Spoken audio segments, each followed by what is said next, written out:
Hola Mariano.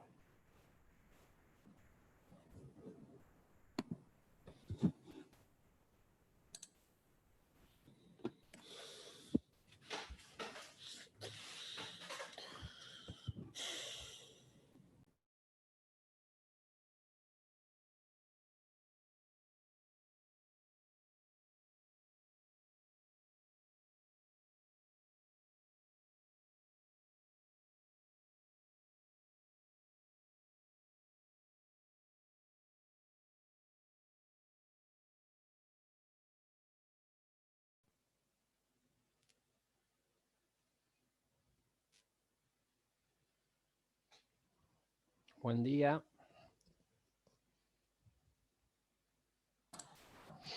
Hola Fabio. Bien, Hola, che. buenos días. Hola, Lina, buen día. ¿Qué hora tienes tú, Lina, en donde estés? En Colombia, son las 8 de la Ah, mañana. en Colombia son 2 horas menos, eso es así.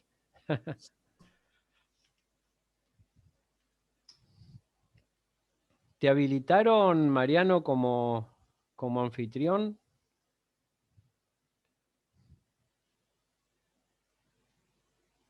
A ver. No, como anfitrión no. Todavía no. Lina María Gutiérrez es anfitrión ahora, Mira, dice. qué interesante. Bueno, Bueno, Lina, así que la bueno, nueva espero que hayas incorporación. preparado bien la clase, así nos sentamos y te escuchamos. Sí, estoy súper lista. ¿Podrías ponerlo, Lina, a Mariano como anfitrión? Dale, ¿esto cómo es que se hace?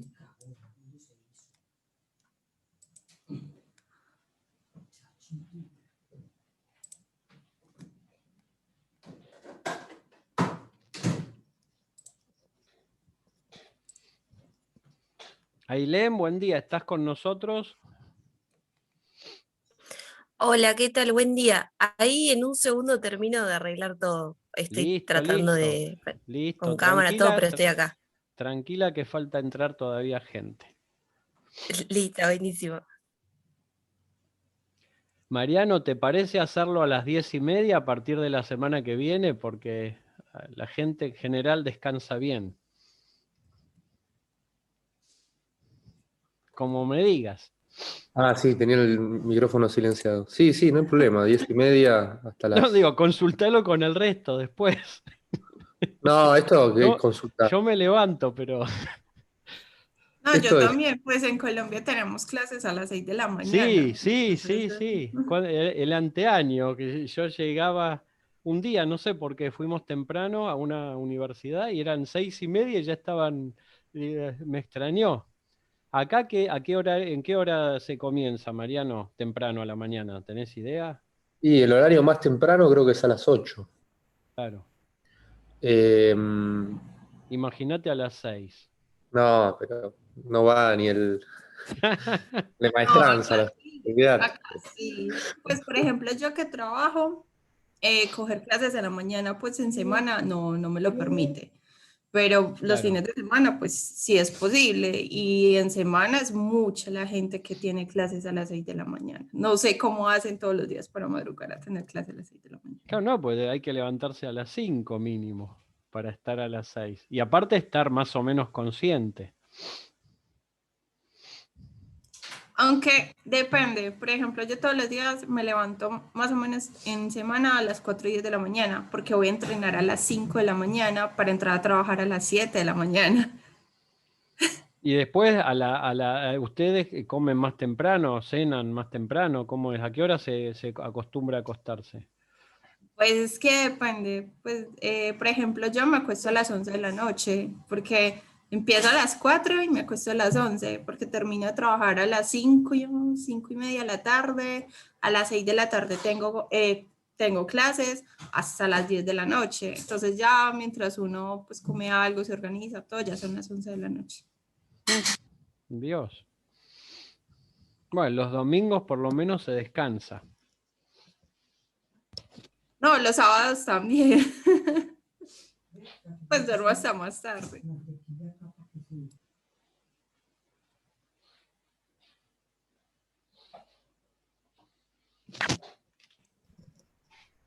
Bueno, ya somos 3 alumnos.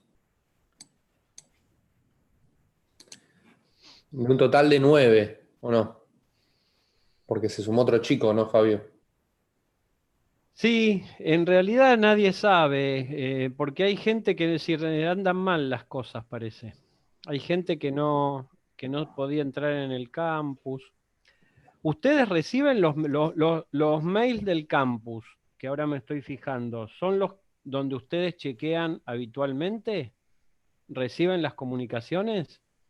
Sí, Sí, las recibimos. Lo que pasa, por lo que yo vi, es que habían algunos problemas con el campus en algunas materias y algunos chicos.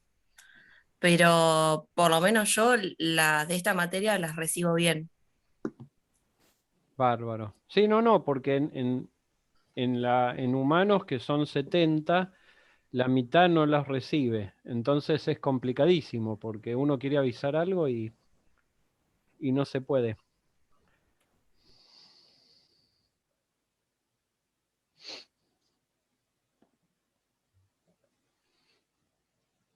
Erika está. Sí, señor. ¿Tenés cámara, Erika?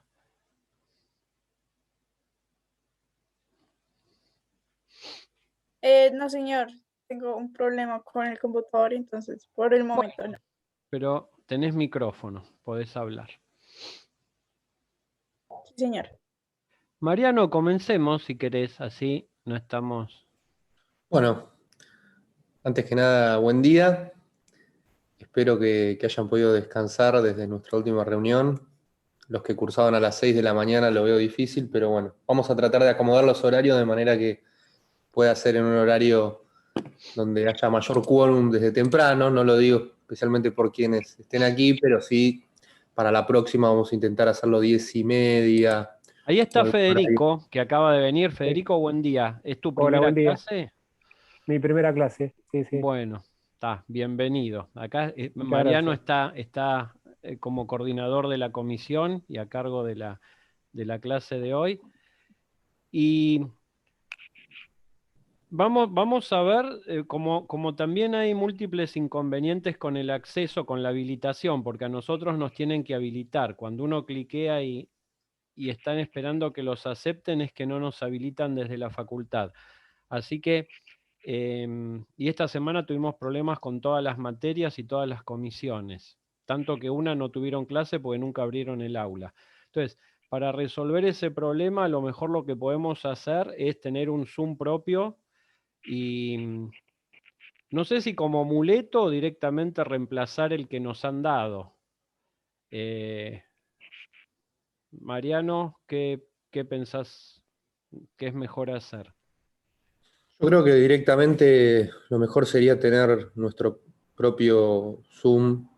No sé de la facultad si es que los días sábados lo van a habilitar a las 10 a.m.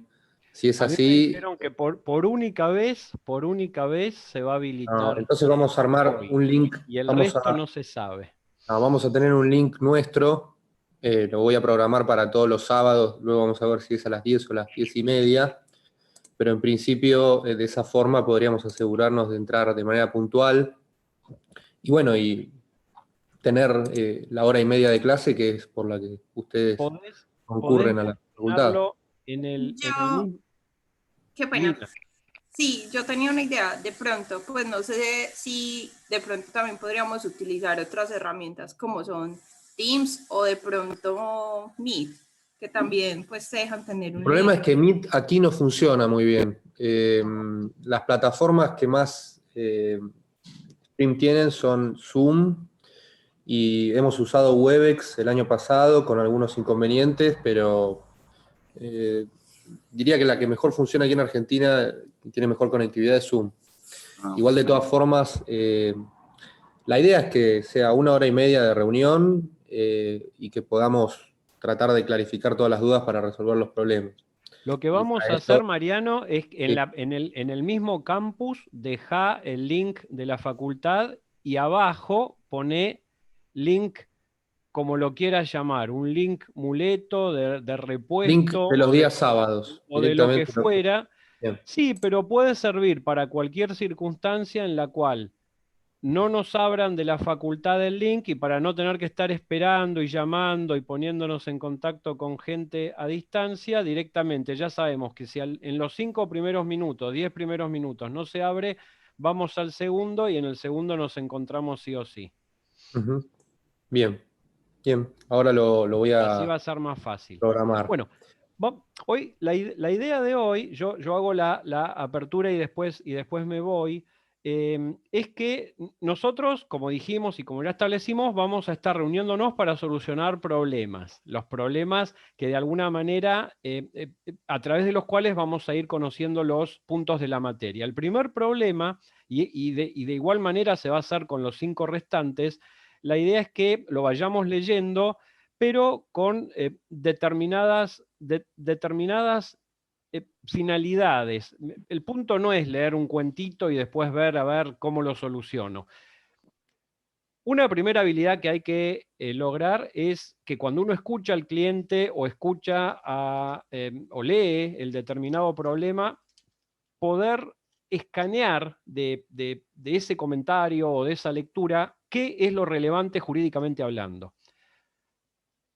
Al principio, cuando uno recién se gradúa y tiene un cliente y la persona le transmite todos sus males, es decir, va a ver a un abogado y es como el médico, le empieza a contar una serie de circunstancias absolutamente tangenciales, en el sentido que no hacen al punto de la cuestión, y gran parte de la pericia del abogado es, bueno, distinguir la paja del trigo, es decir, qué es relevante para lo jurídico y qué no. Entonces, hoy vamos a comenzar de una manera muy sencilla. La idea es que a medida que vayamos adentrándonos en la materia, ustedes puedan hacer el ejercicio ustedes mismos. Pero para que ustedes tengan una idea, hoy vamos a ir muy lento, vamos a ir leyendo el problema, párrafo por párrafo, y comenzamos ahora. Vamos a pedirles que ustedes lo vayan leyendo despacito, y al mismo tiempo que lo van leyendo, que si tienen un cuaderno o algo donde anotar, escriban con una palabra o marquen en el caso, en cada párrafo, qué es lo jurídicamente relevante para ustedes. Vamos a leer un párrafo, vamos a preguntar qué entienden que es relevante, si es que hay algo relevante en el párrafo, y vamos a dar una opinión. Así vamos a ir transitando todo este primer caso. Y en los casos siguientes, bueno, la idea es que ustedes ya vayan pudiendo detectar por ustedes mismos qué es relevante y qué no. Una vez que detectamos las cuestiones relevantes, vamos a comenzar a ver, y eso ya lo van a hacer con Mariano, cuál es la normativa aplicable y si existe o no alguna jurisprudencia que haya ya resuelto una cuestión similar. Así es como nos vamos a ir manejando. ¿Quién quiere comenzar con la lectura?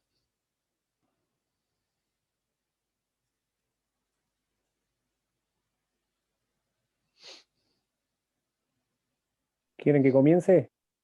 Adelante, Bien. por favor. 1.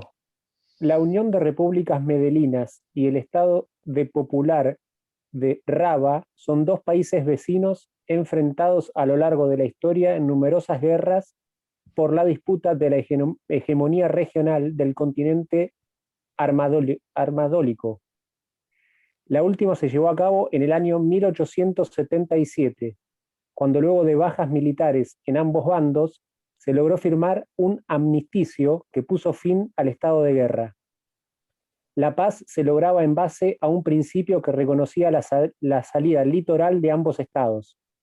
Las repúblicas medelinas tendrían exclusivo acceso al océano Coribiri, mientras el Estado Popular de Raba se garantizaría los territorios con salida al océano Facetres.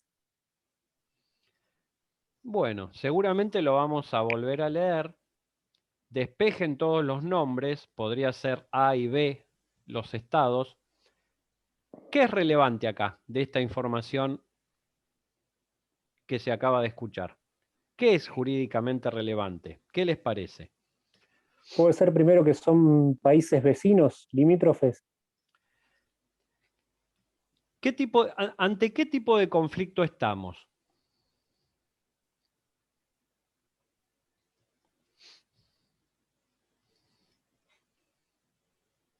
Mejor, voy escribiendo lo que ustedes me dicen. Federico dijo que son estados limítrofes. ¿Qué más es relevante?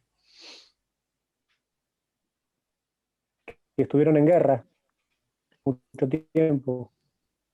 Tuvieron una guerra. ¿Algo más? Las Pregunto bajas. a todos, ¿eh? Firmó Ailén, un Lina. armisticio. Firmaron un armisticio para el final de la guerra. Armisticio. Guerra, armisticio. ¿Algo más? Los muertos. Las bajas. Yo anoto. ¿Algo más que les parezca? Si no El hay nada acceso más, a los nada más. océanos. El ¿Cómo, acceso a cómo? los océanos. Ajá. ¿Alguna cosa más?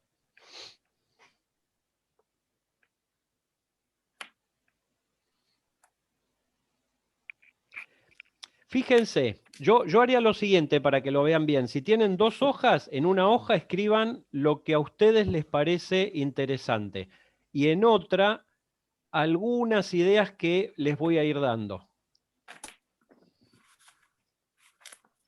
En una escriben lo que fue diciendo cada uno que le parecía interesante y en la otra algunas ideas. Pues yo no les voy a decir si está bien o mal lo que han dicho. Les voy a dar algunas ideas. Yo del primer párrafo, al final vamos a explicar por qué, pero del primer párrafo resaltaría lo siguiente. Yo les pregunté ante qué tipo de conflicto ustedes estaban. Entonces, este es un conflicto típico del derecho internacional clásico. Conflictos entre estados. ¿Por qué? Porque el derecho internacional clásico reconocía solamente a los estados como sujetos. Por lo tanto, no podía haber conflicto entre otro tipo de entes que no fueran sujetos y que no fueran estados.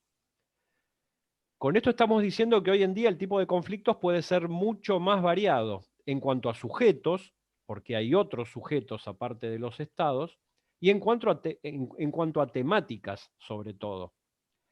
Porque los estados, como decía Grosio al inicio de la teoría del derecho internacional, se peleaban básicamente a partir de 2 motivos, 2 temas. Había 2 grandes causas de conflicto. El territorio, por un lado, que es uno de los elementos del Estado, y la otra gran causa de conflicto fue el comercio, como también alguno de ustedes mencionó en la clase pasada. Es decir, la cooperación se veía a través del comercio, pero el comercio también generaba conflictos. Esas 2 ideas sobre las cuales gira el derecho internacional, la cooperación por un lado y el conflicto. Entonces, un primer punto, una primera idea, es un conflicto entre estados. Ahí me indican algo que sería interesante tenerlo en cuenta. Hay un número, 1877. Por ahora yo ese número lo resaltaría. No importa el año, si dijera 1100 sería lo mismo, pero importa el número. Eso lo resaltaría. Después, ustedes hablaron de guerra y de armisticio. Hay una definición de guerra, es decir, la guerra está definida, es una institución del derecho internacional público, entonces, como institución, tiene requisitos y tiene consecuencias. Es importante el estado de guerra. Y luego, Lina mencionó la palabra armisticio.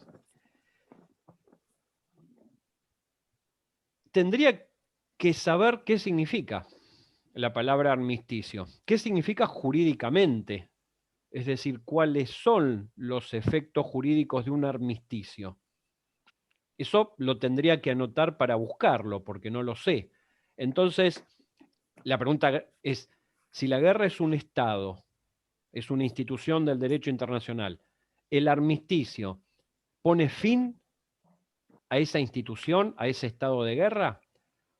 ¿O por el contrario es una suspensión que puede ser reiniciada en cualquier momento? Es una suspensión del estado de guerra que se puede reiniciar en cualquier momento futuro.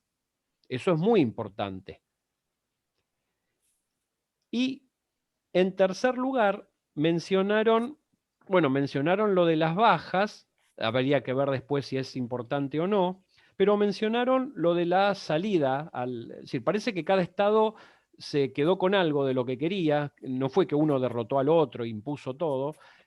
Alguien mencionó lo de los accesos, es decir, hay acceso a una costa, a un mar, por parte de cada estado.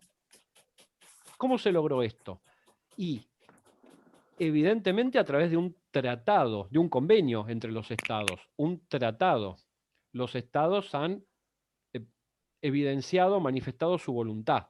Y esto es muy relevante porque en gran medida el derecho internacional es la voluntad de los estados, en gran medida. Voluntad implícita a través de la costumbre o voluntad explicitada a través de los tratados. Miren todo lo que pudimos sacar de este primer párrafo. Vamos con el segundo. Lina. Sí, luego de más de una década de negociaciones diplomáticas, en 1899 ambos estados firman un tratado de amistad y comercio de tan solo 5 artículos. Artículo 1.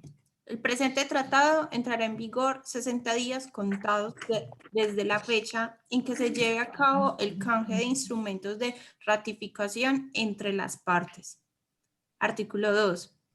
La Unión de Repúblicas Medelinas y el Estado Popular de Rabba se comprometen a mantener relaciones amistosas, en pleno respeto al derecho internacional vigente. Artículo 3. Las partes se comprometen a resolver sus controversias de forma pacífica conforme a los principios de justicia y derecho internacional. Un protocolo adicional al presente tratado se encargará de pactar un tribunal arbitral para todas aquellas controversias que surgen de la interpretación y aplicación del presente tratado a partir de su entrada en vigor. Artículo 4. Las partes se reconocen mutuamente sus límites territoriales, correspondiendo a la Unión de Repúblicas Medelinas todos aquellos territorios con salida al Océano Coribiri y al Estado Popular de Rabba, los que se encuentran litoral marítimo en el Océano Fase 3. Artículo 5. Las partes negociarán un tratado bilateral de inversiones con el propósito de fomentar las relaciones económicas y lograr el desarrollo y prosperidad de ambas naciones.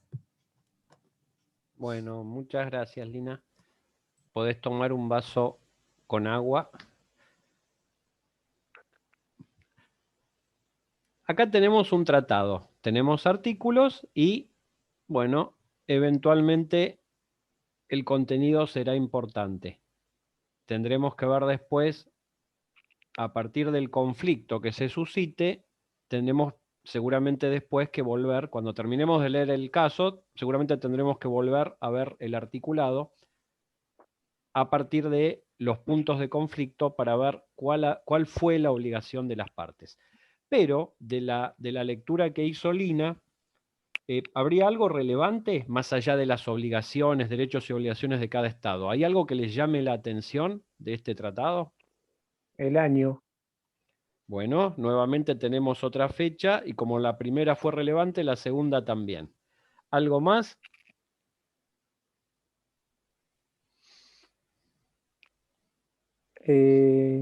Compromiso de resolver las controversias y someterse a un tribunal arbitral.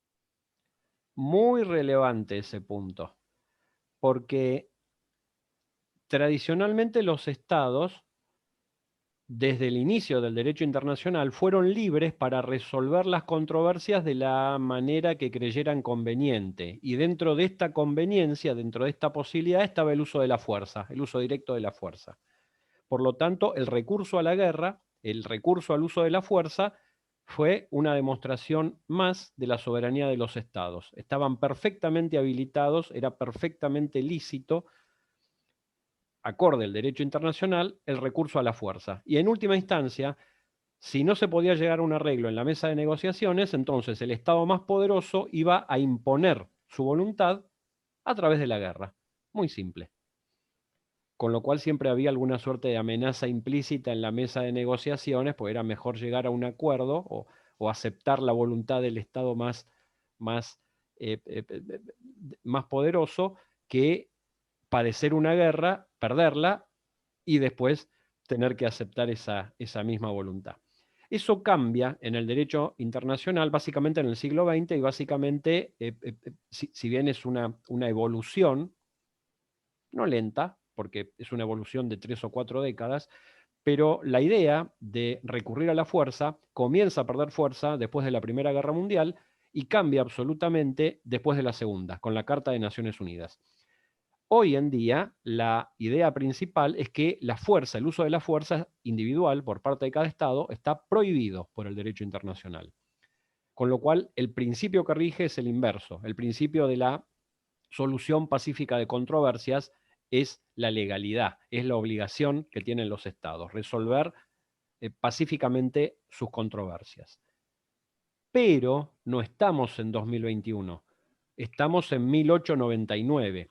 Y 1899, o comienzos del siglo XX, prácticamente, es esa fase de alguna manera de transición entre el viejo principio del uso de la fuerza y el nuevo principio que después de la Primera Guerra va a comenzar a prohibir el uso de la fuerza y lo va a conceder solo a asociaciones de Estado. Por lo tanto, es muy importante ver si en 1899 existía una costumbre internacional que obligaba a la solución pacífica y evidentemente no existía esa costumbre, pero tendríamos que ir entonces al segundo recurso y entonces los estados se han obligado mutuamente a resolver pacíficamente sus controversias.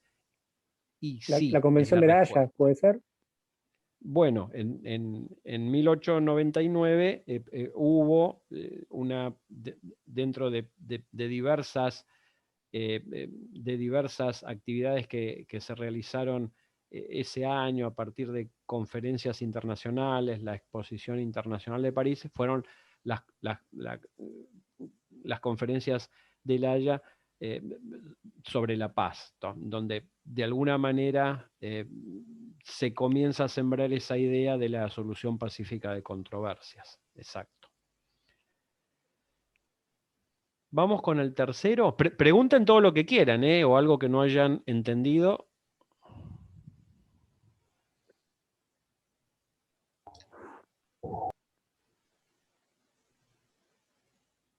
Erika o Ailén, ¿quién quiere leer el tercero? Yo lo leo si quieren. Por favor. Luego de firmar ambos el tratado, una importante empresa estatal de explotación de hidrocarburos de la Unión de Repúblicas Medelinas descubre yacimientos petrolíferos en el territorio fronterizo disputado en las pasadas guerras y reconocido mutuamente en el Tratado de 1899.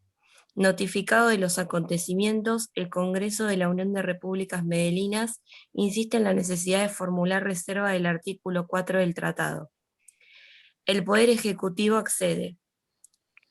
En fin. Hasta ahí, sí. Gracias, Ailén. De nada. ¿Qué les parece esto? También me pueden decir, no entendemos nada, no entendemos lo que dice. ¿Qué dice acá? ¿Qué dice el punto 3? Porque hasta ahora estaba todo bien, ¿no? Bueno, no todo bien, hubo una guerra, pero bueno, hubo una guerra entre dos estados, había un conflicto, hubo una guerra, se terminó, no sé si se terminó o se suspendió, eso lo vamos a ver después, pero estamos contentos porque se llegó a un acuerdo entre los estados, pactaron su vida a futuro de forma pacífica y bueno, ahí no habría nada que decir, estamos contentos. Pero el punto 3 introduce una causa que eventualmente va a ser de conflicto, disgusta. ¿Qué pasa en el punto 3? ¿Quién lo explica? Y si no lo explica, ¿qué es lo que no entienden? Es como que un nuevo descubrimiento, en este caso que dice yacimientos petrolíferos, un recurso natural muy preciado, como Ujú. que vuelve a poner como, no sé si en disputa, pero las bases del acuerdo original entre los estados, o la Ujú. necesidad Puede de ser que modificarlo, reverlo. Pero, Ailén, ¿no habían llegado a un acuerdo sobre qué parte del territorio le correspondía a cada uno? No habría problema. El que se quedó con esa parte es de él y punto. ¿No es así? Bueno, pero por ahí seguramente alguno se vería menos favorecido que otro y no le Ajá. gustó la idea. ¿Y entonces qué hace? ¿Qué hace esa parte que en principio no tendría acceso al territorio, pero como ve que hay algo, que hay plata, dice, bueno, pero yo también quiero? formula una reserva. Ahí está. Muy bien, muy bien, muy bien, muy bien. Esa va a ser la herramienta, esta formulación de la reserva. ¿Y qué es una reserva? ¿Qué? No sé, bueno, no importa. Todavía no entramos en derecho de los tratados, no sabemos qué es una reserva, pero nos estamos dando cuenta que es una herramienta que va a utilizar el Estado que tendría menos derecho o ningún derecho a partir de ese tratado que se formuló en el punto 2 para de alguna manera beneficiarse con este descubrimiento y con los resultados económicos del descubrimiento. Y esto entonces, de alguna manera, llevaría a problematizar la letra del tratado que figura en el punto 2. Entonces, estábamos todos de acuerdo y contentos, pero ahora una de las partes, como ha pasado un hecho nuevo, ha sucedido algo, me está diciendo, miren, yo el tratado lo quiero leer de otra forma, porque quiero que cambien las cosas. Y eso lo voy a lograr interpretando de manera diferente un artículo o más del tratado.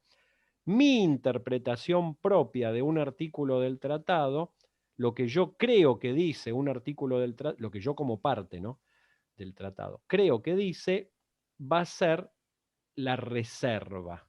¿Tá?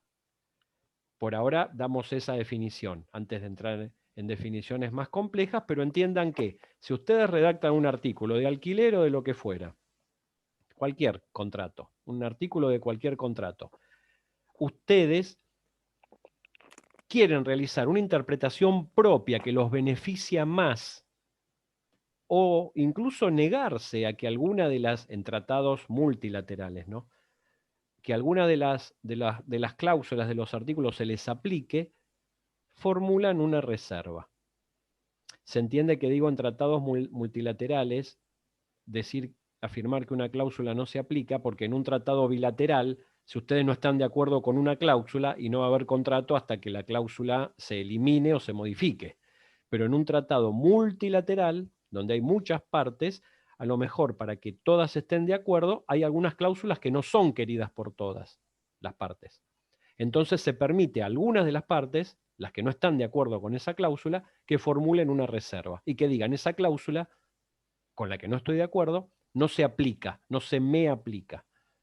Pero acá no tenemos un tratado multilateral, tenemos un tratado bilateral. Por lo tanto, es muy probable que esa reserva sea una interpretación particular, sea la forma en que una parte quiere interpretar un artículo, porque lo beneficia más que si otra fuera la interpretación. ¿Alguna pregunta hasta acá? Sí, yo tengo una. Por favor. Incluso puede ser que la reserva, en este caso, está mal hecha porque fue luego de la firma del tratado, más allá de que sea bilateral, un tratado bilateral. Bueno, pero a ver, Está hecha después de la firma. eso a cualquier persona que entiende algo de derecho le tiene que hacer ruido, sin duda. Porque es como si nosotros estuviéramos hoy a la mañana reunidos negociando un tratado, lo firmamos, un contrato, lo firmamos, nos vamos, nos damos la mano, nos vamos, estamos contentos. Y dentro de un mes Claro. viene Ailén y nos dice a todos, si ni siquiera viene, nos manda un mail diciendo, miren, del tratado que firmamos hace un mes, yo ahora ahora, dentro de un mes, una de las cláusulas la voy a interpretar de manera diferente a lo que nosotros dijimos, establecimos. ¡Epa! Y en principio a nosotros no nos va a caer bien, nos va a decir, no, vamos a decirle no podés, no podés. Pero bueno, estamos en derecho internacional y los estados también tienen algunas particularidades diferentes a las personas. Cuando un estado, fíjense, esto aparte, ¿no?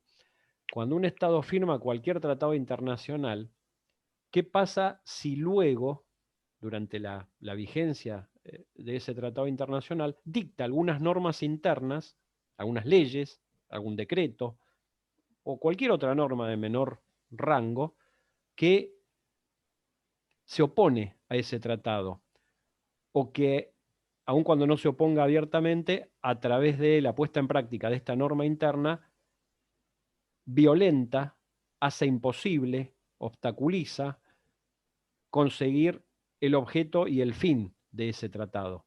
¿Qué pasaría? ¿Qué solución dan ustedes a esa circunstancia?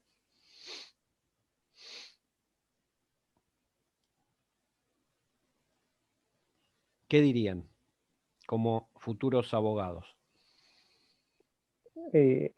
Presentar Sí. un recurso No, ante... pero ¿qué pasa con la norma? ¿Es válida o no es válida? No, no es válida. ¿Por No es qué? válida.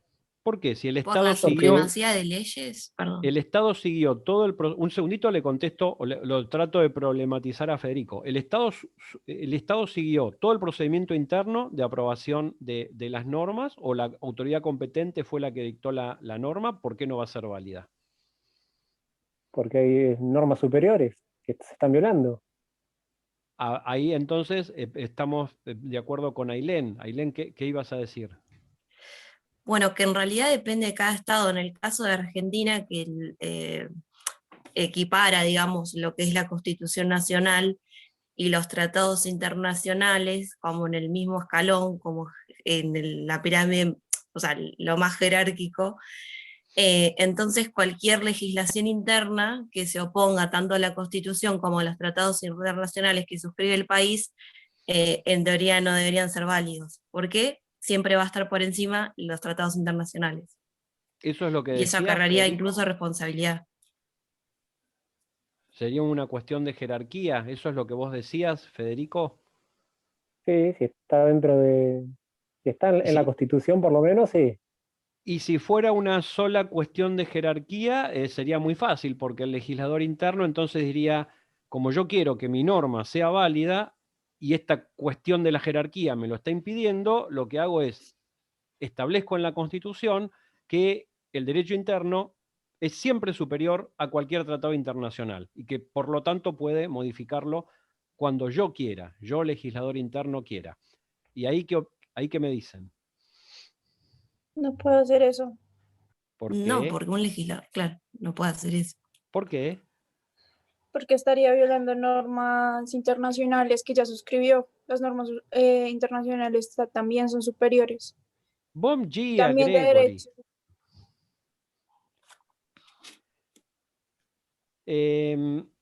¿Qué dice el resto?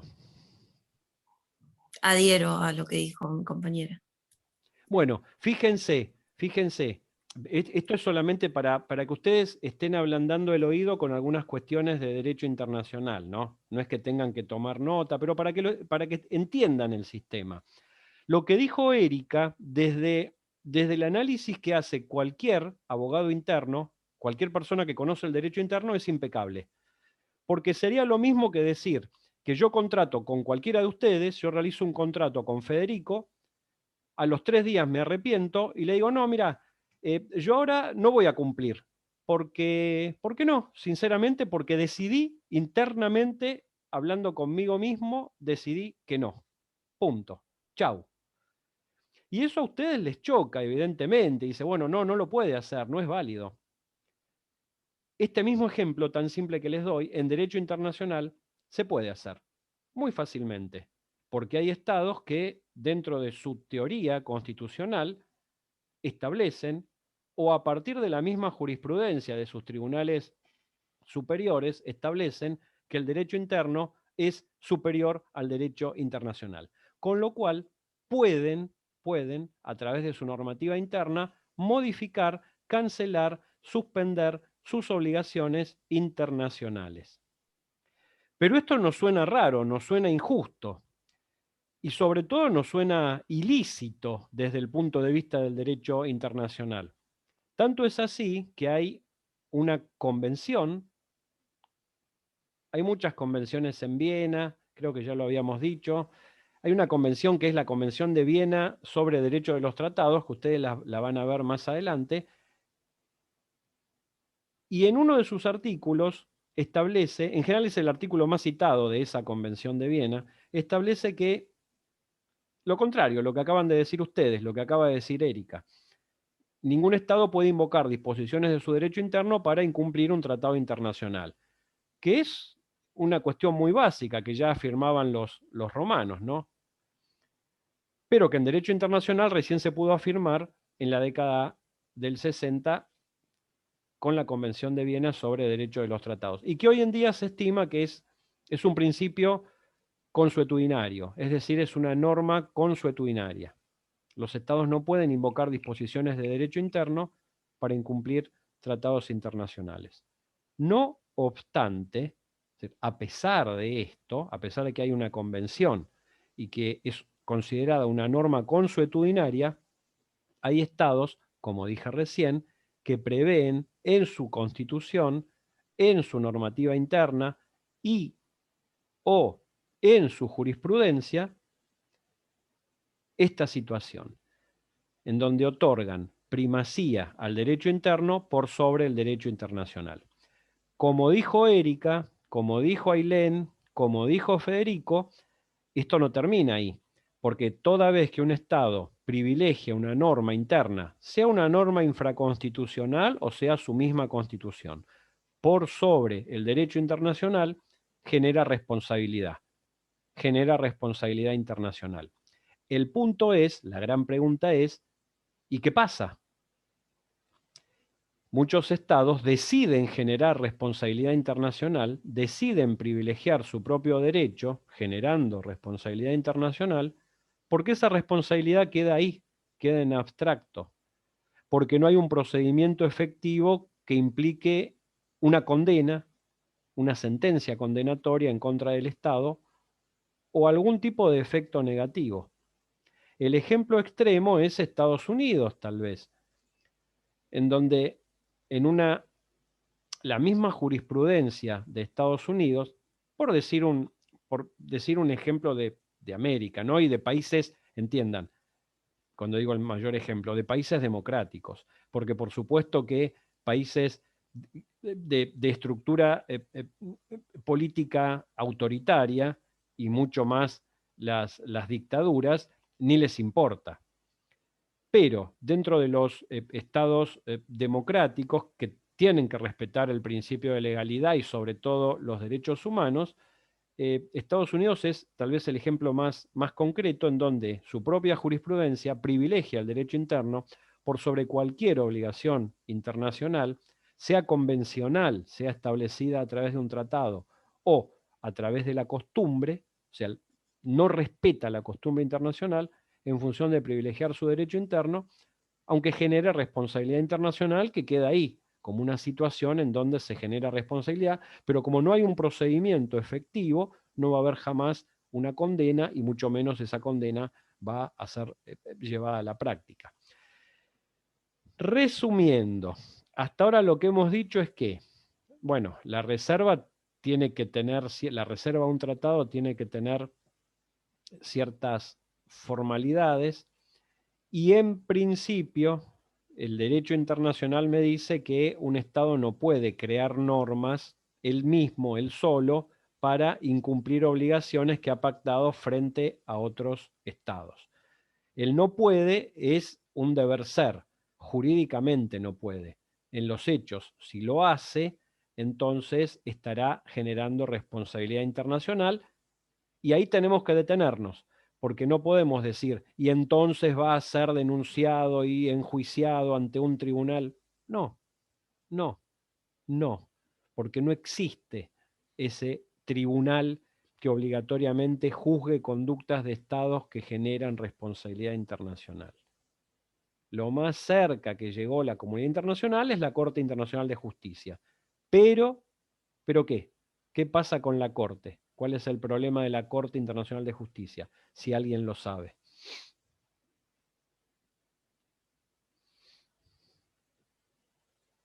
Respecto de la obligatoriedad. Ni idea. ¿Perdón? ¿Alguien dijo algo?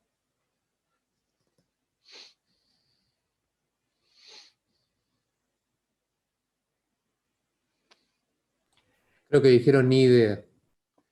Bueno, esa es una respuesta muy concreta, asertiva. Federico le alquila una casa a Gregory. Gregory viene a pasar un tiempo en Argentina, Federico le alquila una casa. Gregory viene, está muy contento con la casa, se queda, pasea, conoce, pero cuando llega el momento de pagar el alquiler, Gregory le dice, no tengo plata, no te voy a pagar. Federico, ¿qué haces? Voy al Legalmente, abogado. ¿qué haces? No pienses en ninguna otra situación más efectiva. Voy a un abogado y seguramente carta documento ¿Y qué más? y Nada, ¿no? reclamo judicial. Ajá. Cuando la justicia cita a Gregory, ¿qué hace Gregory?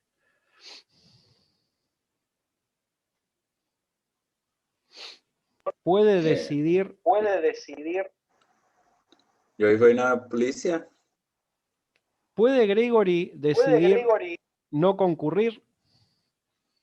No asistir, decir, no me importa, no voy a ir, no quiero ser Sí. parte en el proceso. Sí, puede. Puede decidir puede. no ser parte en el proceso y que no se establezca nunca la litis. No, eso no. Puede. No, ¿Por qué no no. puede, Federico? Y porque ante una demanda ya están. Tiene que responder.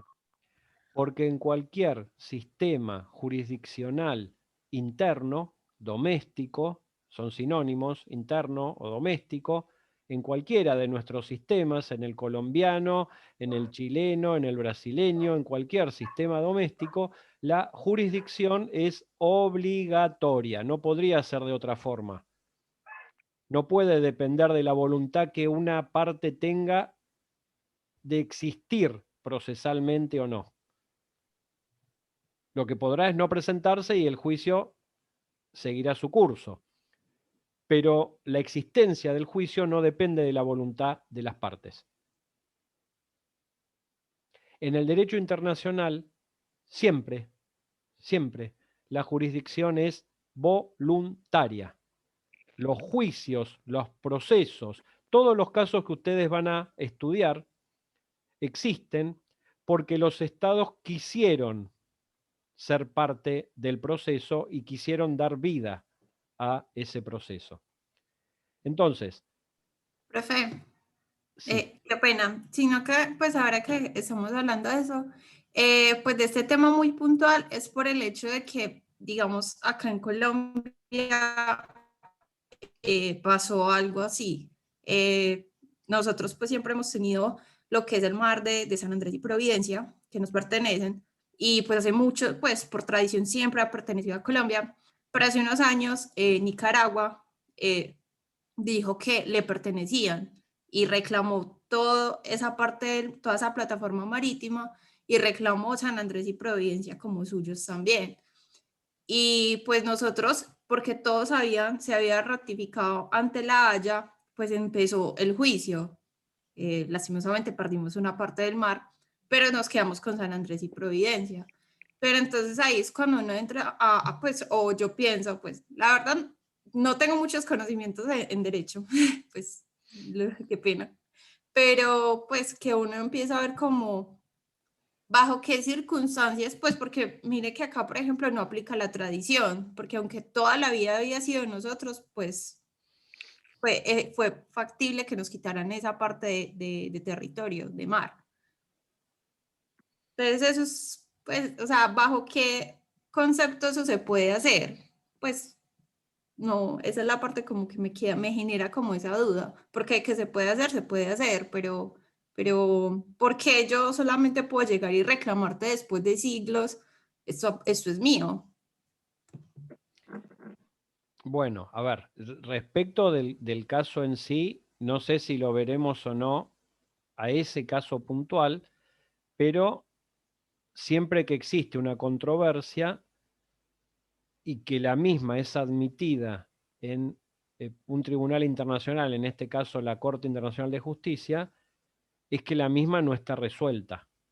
Las controversias que de alguna forma se encuentran resueltas no pueden renacer, no pueden ser reabiertas.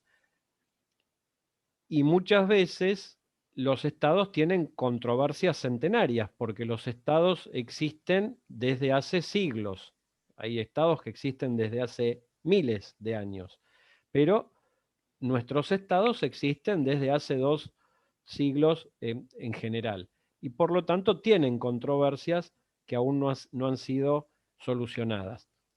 En la medida en que acepten en el momento del nacimiento o hayan aceptado por una declaración anterior, tal vez una declaración de hace 100 años, si es que hubo un tratado hace 100 años que así lo estipulaba, como el del caso, solucionar las controversias nacidas a partir de esa situación en ese determinado año, cualquier controversia futura, a través de una solución pacífica y una solución judicial, pues estarán obligados en el momento en que un Estado plantee ese conflicto ante ese órgano jurisdiccional, estarán obligados a ser parte, a asistir.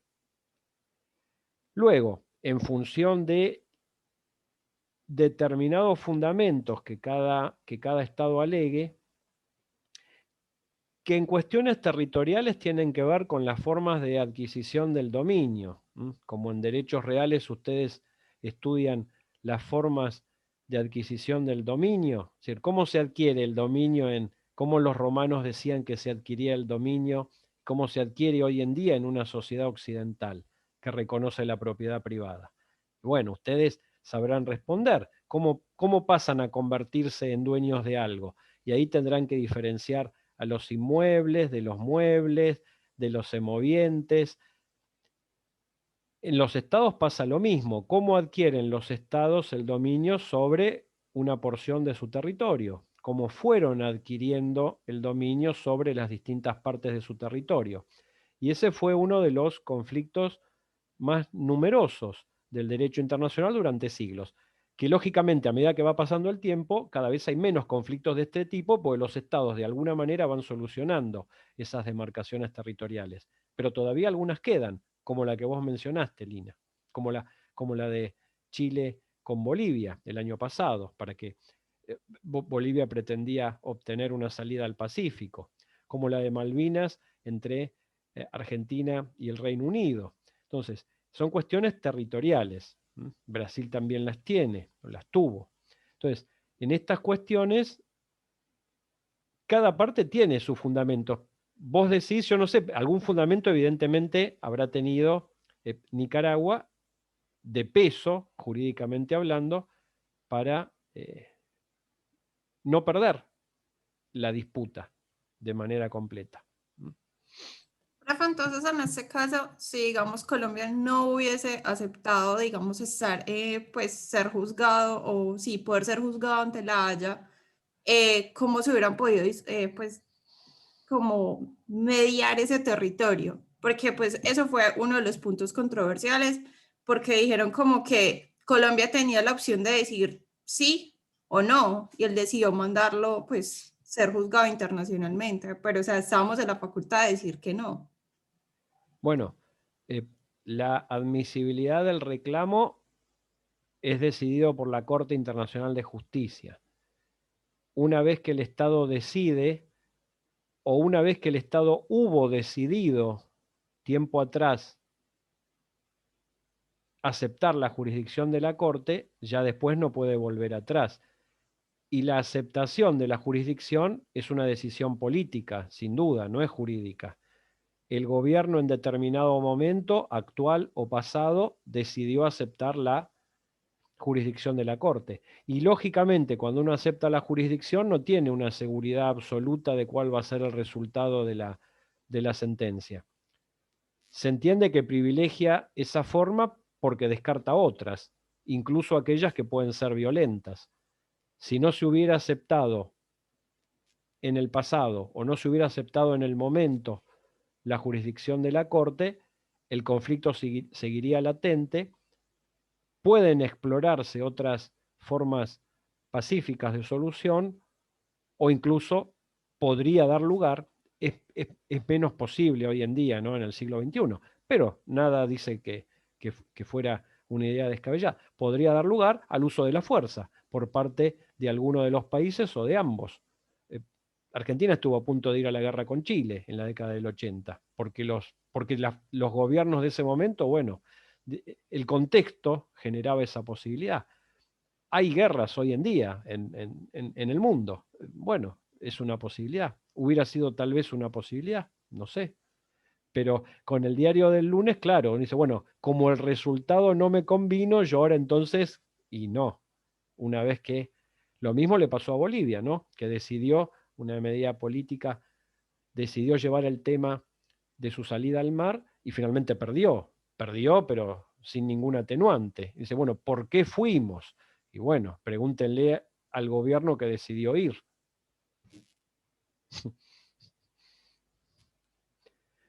Gracias, profe. No. Gregory, ¿leerías el párrafo siguiente? ¿El 5? No, el 4.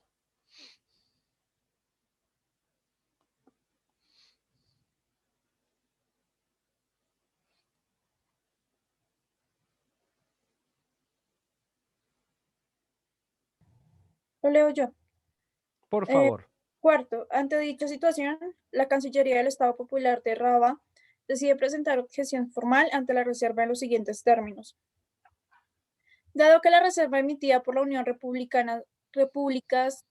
Repúblicas Medellínas al artículo 4 es contrario al objeto y fin del tratado, el Estado Popular de Rabat lo objeta formalmente. Esta objeción no afecta a la entrada en vigor del resto de cláusulas del tratado entre las partes.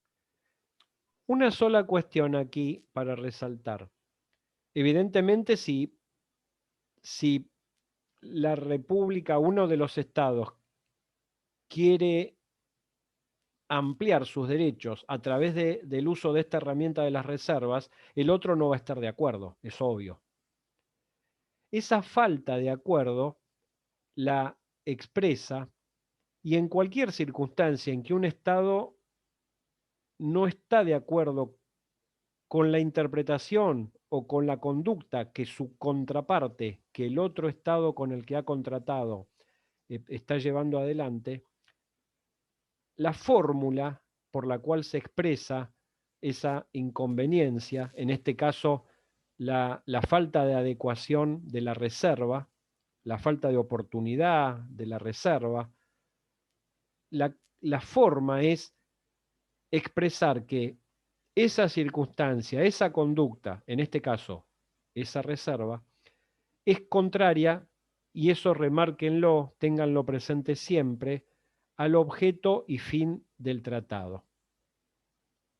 Porque acá hay una distinción entre todo el articulado de un tratado, que puede ser objeto de reserva, y la excepción. ¿Qué es lo que no puede ser objeto de reserva en cualquier tratado, bilateral o multilateral? ¿Qué es lo que no puede ser objeto de reserva? Y aquellas cláusulas que hagan al objeto y al fin del tratado.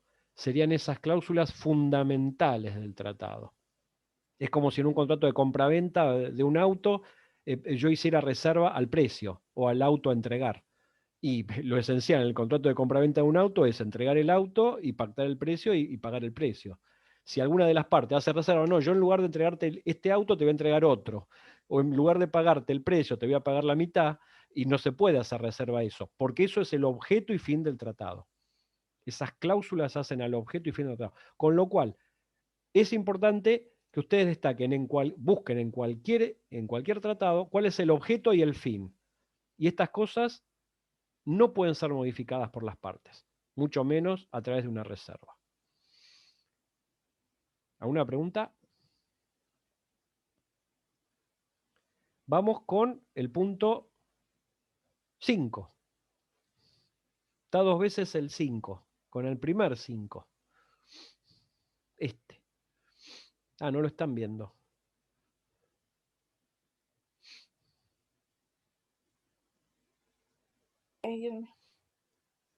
Ahí lo están viendo, ¿no? ¿Todos?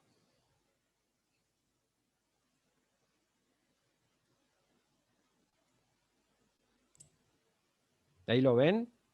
Sí. Bueno, yo lo leo. Lina. Y Gregory va a leer el último punto, por favor. Hacia 1904, la Unión de Repúblicas Medelinas inicia estudios geológicos de la mencionada zona mediante investigaciones desarrolladas por científicos con el objeto de explotar la energía del suelo.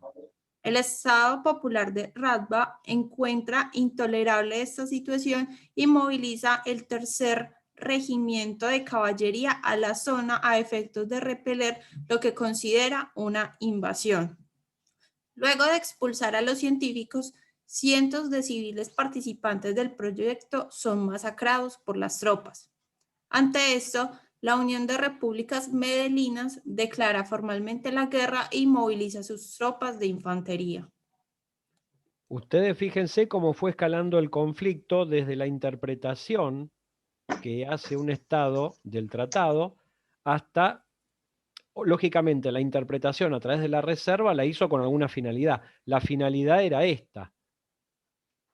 Lo que pasa en el punto 5, enviar científicos, enviar personal civil y comenzar a explorar la zona.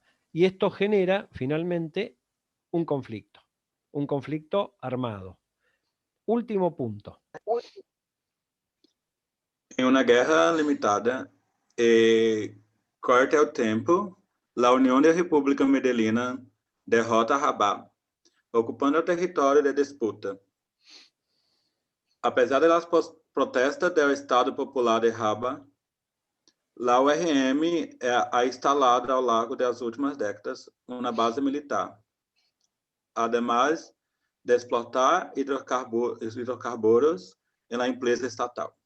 Sorry. Muchas gracias, Gregory. Bueno, ¿qué es importante acá? ¿Qué les parece importante en este último punto? ¿Qué es relevante desde lo jurídico?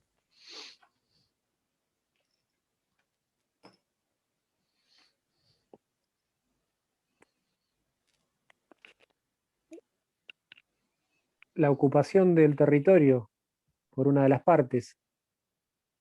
¿Por qué es importante esto? ¿Un Estado no tiene que ocupar su territorio? Sí, pero después un de la disputa, Exacto. Es un territorio en disputa y una parte lo ocupa. La pregunta que tendríamos que hacernos, desconociendo todo, es: ¿la ocupación tiene alguna consecuencia en derecho internacional? ¿Es una institución del derecho internacional? ¿Sirve para reclamar luego la soberanía sobre el territorio? En derecho interno, ¿cómo funciona esto? Os países podem não conhecer aquele território como um território do país que está ocupando, creio. Antes de ir al derecho internacional, que ustedes obviamente no conocen porque si no, no estarían cursando, ¿qué pasa en derecho interno con la ocupación de un inmueble o la apropiación de un mueble? ¿Qué sucede? le da derecho a la parte que fue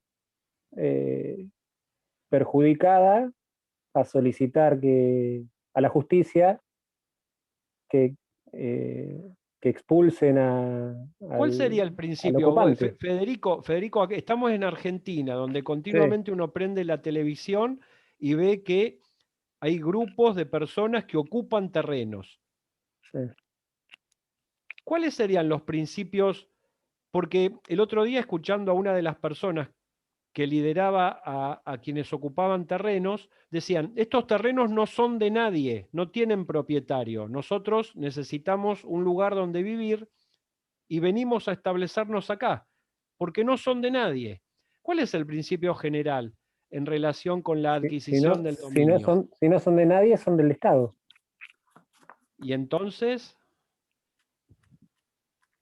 los romanos hacían una, claro, bueno, hoy en día el Estado está por todos lados, ¿no? Pero los romanos hacían una distinción entre la res nullius y la res derelictae. La res nullius era aquella cosa, incluida la tierra, que no tenía dueño. Y esta podía ser apropiada. Lo que no tenía dueño podía ser apropiado. Y la res derelictae era aquella cosa que había sido dejada por su dueño. Y en este caso había que probar que el dueño no se ocupaba de la misma, que es lo que nosotros después pasamos a considerar como la prescripción adquisitiva. La usucapión. Ocupo algo y trato al mismo tiempo de que no tiene que ser por violencia y al mismo tiempo tengo que demostrar la falta de acción del propietario sobre la cosa. En derecho internacional, la solución es la misma, porque tradicionalmente la ocupación, incluso la guerra, fue tomada como una forma de adquisición del dominio durante mucho tiempo. Hoy no es así. Tanto que en la guerra que enfrentó a Argentina con el Reino Unido pretende, sin posibilidad hoy en día, ¿no? Porque estamos en el derecho internacional del siglo XXI, pretende alegar que, como ganó la guerra, si había títulos anteriores de Argentina, todos esos títulos desaparecen porque ganó la guerra. Ese era un buen título en el siglo XVIII, en el siglo XVII, en el siglo XV. Derrotar al enemigo, me quedo con los territorios, pero no en el siglo XXI. Entonces, en el siglo XXI estamos ante la misma situación, pero el punto es la forma de adquisición del dominio utilizada hace 2 siglos y aceptada hace 2 siglos, que hoy en día es rechazada. ¿Debo considerarla legal? Y ahí tenemos una cuestión que comúnmente se da, y con esto ya termino, y te dejo, Mariano, para que plantees lo básico de hoy, para no hacerlo a la larga, para que puedan seguir durante la semana. Ahí tenemos una cuestión clave del derecho internacional. Esas controversias centenarias que aún hoy se encuentran vigentes, Lina hablaba y con ella estábamos mencionando, hay conflictos de 2 siglos, de 3 siglos, y que aún hoy se encuentran vigentes. Al momento de resolverlos, ¿utilizo el derecho actual o el derecho de hace siglos? ¿Cuál norma debo aplicar? Otro ejemplo. Cuando en Argentina se dice, y explico, Roca fue un genocida. Roca fue un presidente estadista argentino del siglo XIX que lideró una campaña para ocupar los territorios al sur de la República Argentina, para lo cual combatió con los indios y los mató. Algunos dicen los masacró. Los mató. Y entonces algunos dicen, bueno, Roca, el presidente argentino, fue un genocida. porque acabó con pueblos enteros, comunidades enteras indígenas. Para hablar otro ejemplo más que todos conocen, bueno, Colón fue un genocida. Está bien calificar, bueno, hoy en día hay un movimiento enorme en toda Europa, ¿no? Y en otras partes del mundo, en el mismo Estados Unidos, de quitar estatuas de esclavistas, por ejemplo. ¿Está bien juzgar y aplicar normas actuales a situaciones ocurridas hace siglos? ¿Qué les parece? Que no, ¿Por qué? porque son realidades totalmente distintas. Lógicamente esto tiene muchas aristas, ¿no? Y la idea es que ustedes piensen y puedan opinar según lo que crean mejor. Y en una mesa de debate entre filósofos, sociólogos, y tal vez la respuesta sea distinta. La respuesta que debe dar un abogado, que debe dar un jurista, es no. No puedo aplicar a una situación pasada normas presentes. Debo aplicarle el derecho vigente al momento del surgimiento del conflicto. Por eso la importancia de reparar en las fechas. El derecho vigente en el momento del surgimiento del conflicto es el que me va a ayudar a resolverlo. ¿Hay alguna excepción? Sí. Que ese derecho vigente hace 500 años, que debe ser aplicado hoy, en el siglo XXI, violente normas de orden público internacional. Por ejemplo, si tengo que solucionar alguna cuestión de hace 500 años y tuviera hoy que aplicar alguna norma que permitiera, favoreciera la esclavitud, y esa norma no debiera aplicarla, no puedo aplicarla porque violenta mi orden público actual. Es una gran cuestión moral. Pero el resto debo aplicar el derecho vigente en el momento del surgimiento del conflicto. Es lo que se llama el derecho intertemporal. El derecho internacional navega por el tiempo y si el conflicto permanece, se le aplica a ese conflicto en el momento de la resolución el derecho vigente en su inicio. ¿Tá? Eso es algo muy importante. Por eso en los grandes casos internacionales, generalmente ante la Corte Internacional de Justicia, hay que irse muy atrás en el tiempo y hay que conocer cuál era el derecho vigente en ese momento y poder justificarlo, poder probarlo. Nada más por hoy. Este ejercicio en el que nos detuvimos nos vamos a seguir deteniendo con el trabajo 2. Ahora después hay que ver qué es lo que hay que hacer. Por ahora, muy simple. Tenemos 2 estados que se están peleando por un territorio. En algún momento parece que llegaron a un acuerdo. Eso desde el punto de vista jurídico nos da un elemento importante. Hay un tratado. Esa es la base de los derechos y obligaciones. Pero ese tratado no trajo la paz, porque surgió un hecho nuevo, plata, hay recursos. Y como hay plata, renace el conflicto. Y renace tanto que motiva otra guerra. Ahí estamos. Tendremos que ver qué es lo que Mariano nos generó como pedido. ¿Qué es lo que tenemos que resolver? ¿Qué es lo que tenemos que hacer? Eso lo va a explicar Mariano, pero me detuve tanto con la forma de encarar el trabajo, porque así vamos a estar trabajando con el resto de los casos. Y después ustedes, a partir de las consignas, van a estar con una hoja en blanco tratando de, y esa es otra de las habilidades que esperamos se vayan desarrollando, tratando de argumentar a favor de alguien o de la otra parte, no importa, pero de dar argumentos basados en normas y basados en jurisprudencia. Es lo que cualquier abogado hace todos los días cuando redacta una demanda o contesta una demanda. Esa es la tarea que vamos a estar, la forma en que vamos a estar trabajando durante los 4 meses. Yo me despido. Mariano, Yo diría, te dejo. Ya que estamos, digo, así no empiezo con un tema nuevo, lo dejamos pero- acá y la seguimos la semana que Pero viene. no sería tema nuevo, Mariano, sería que contigo vean en 10 minutos, si se Lo puede, de la- las consignas, lo que tienen que hacer a partir de los hechos. La Bueno, actividad las práctica. consignas, bien. Por Sí, eso, pasa que son temas de derecho de los tratados. No quiero quizá empezar a hablarles sobre qué es una bueno. reserva o la Bueno, no sé convención. si están cansados o ya como vos dispongas. ¿Mm?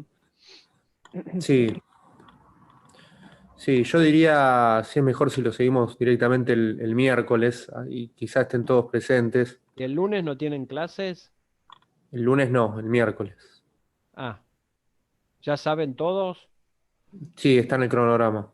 Ah, bárbaro, bárbaro. Bueno, ¿alguna pregunta entonces que tengan?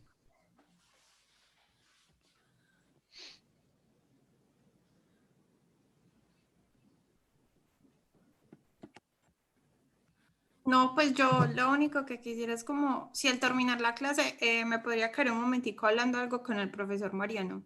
Solamente eso. Sí, sí, por supuesto, Lina. ¿Alguna pregunta? No, Tengo una. Bueno, Las clases a dónde se van a compartir, o sea, las clases grabadas. esa es otra cuestión por la cual va a ser conveniente que tengamos un Zoom aparte, porque las clases que se están grabando ahora quedan en la facultad, que es complicado después encontrarlas. Iba a buscar el libro de Stephen Hawking de agujeros negros, pero no lo tengo a mano. Pero entonces, si podemos tener nosotros un Zoom, bajan en nuestras computadoras y la subimos. Vamos a movernos así, Mariano, mejor, ¿está? Porque así podemos utilizar bien el tiempo empezando en punto y podemos tener las clases grabadas. ¿Por qué? ¿Está? Y las subimos al campus.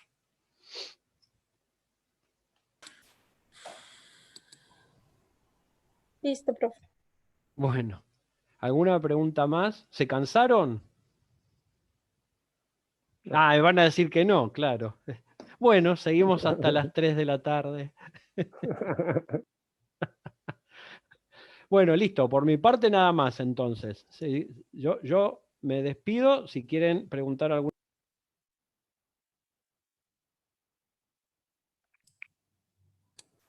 Bueno, nos vemos el miércoles entonces.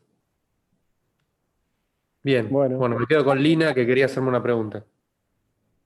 bueno, muchas gracias. Hasta luego. Chao, Hasta luego. chicos. Chao, hasta luego.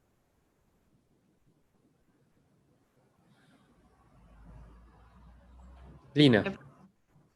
Profe, sí, es que, bueno, de pronto hay algo que a mí me inquieta con eso, pues con el trabajo, es el hecho de que, pues, como veo, todos son abogados y manejan como, tienen ya ciertos conocimientos en normas básicas que, digamos, yo no tengo. Entonces, quería saber cómo iba a ser como el método evaluativo o yo cómo lo podría argumentar estos trabajos, digamos, desde lo que yo conozco, porque pues estoy viendo que son muy puntuales con ciertas reglas, entonces estoy como que, pues si bien sí entiendo varias cosas, pues me queda como tengo esos vacíos, porque pues yo no estudio derecho.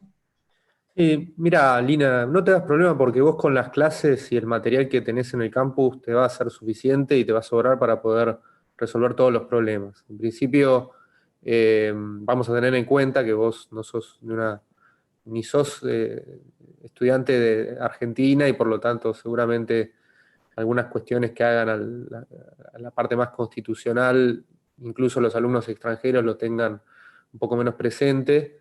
Y obviamente al no ser abogada o no estudiar una carrera afín, vamos a tratar de mensurarlo a la hora de la exigencia, ¿no? Naturalmente no es lo mismo lo que se le puede exigir a un alumno que estudió toda su vida Derecho, a alguien que posiblemente sea la primera o la segunda materia que hagas. Entonces, en ese sentido, quédate tranquila. Lo que sí, procura entender las cuestiones básicas de los conceptos, de las clases, del manual de cátedra, del material que vamos a ir subiendo y bueno, eso te va a ser suficiente como para resolver todos los problemas. Tal vez en la segunda parte, si tenés bien comprendido todo lo que es el núcleo de la parte teórica que vamos a dar ahora, de fuentes, sujetos, Naciones Unidas, después la segunda parte va a ser más especial, pero yo no creo que tengas mayores dificultades para resolver los problemas. Y en todo caso, me preguntás a mí, a Romina, a Fabio, que estamos ahí al pie del cañón para contestarte. Ah, listo, profe, muchas gracias. Pues ya estoy más tranquila. No te hagas problema, Lina. Bueno, nos vemos el miércoles entonces. Saludos. Dale, profe. Hasta luego. Feliz día.